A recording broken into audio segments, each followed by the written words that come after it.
Sophia. Welcome back to So Sensational.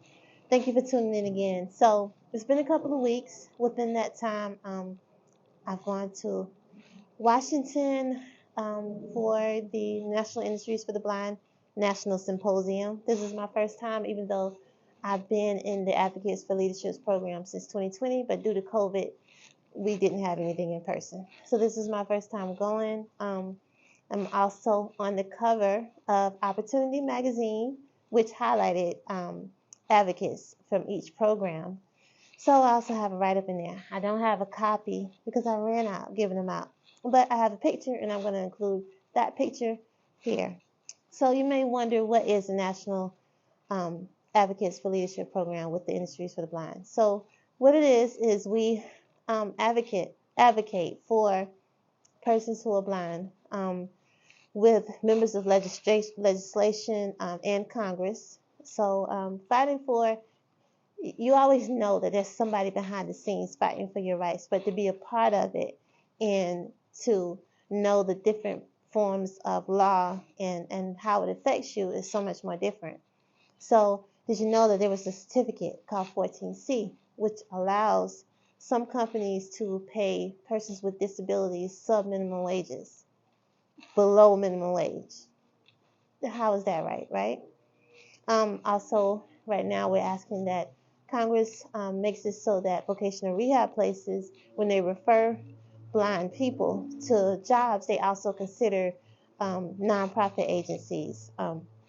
They weren't before because they said that wasn't competitive employment.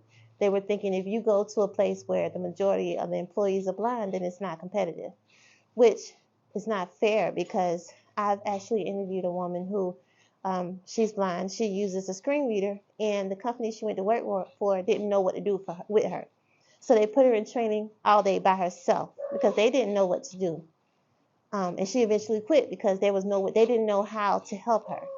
So until these companies have the right technology, or people who know those types of technologies for screen readers like JAWS, Fusion, Zoom Text to help, then I think it should be only fair that nonprofit organizations are allowed to be referred to.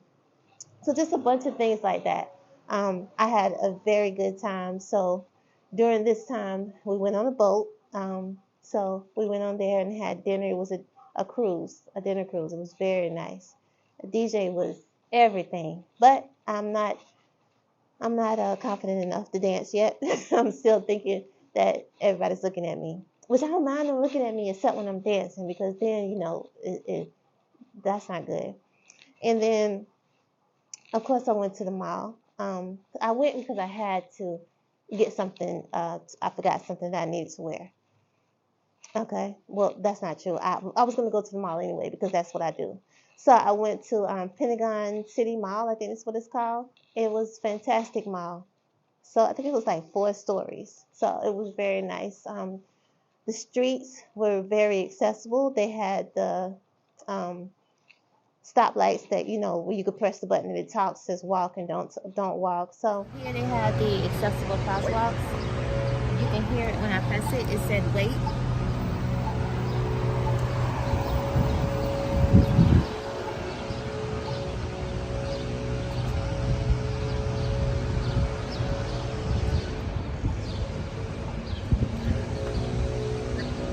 Walk sign is on the cross. Crystal. Walk sign is on the cross. Crystal. And then it says you go up. 5 years from now, my plan is to be living in Washington, working for the government. Not necessarily in legislation, but one of those government jobs. That's what I want to do. We got to dream big, right? But from here, I want you guys to just look at. So I have some video from me being on the boat, me and Quincy. Oh, Quincy was there, and he rode the plane like a champ. You wonder what a dog does on the plane?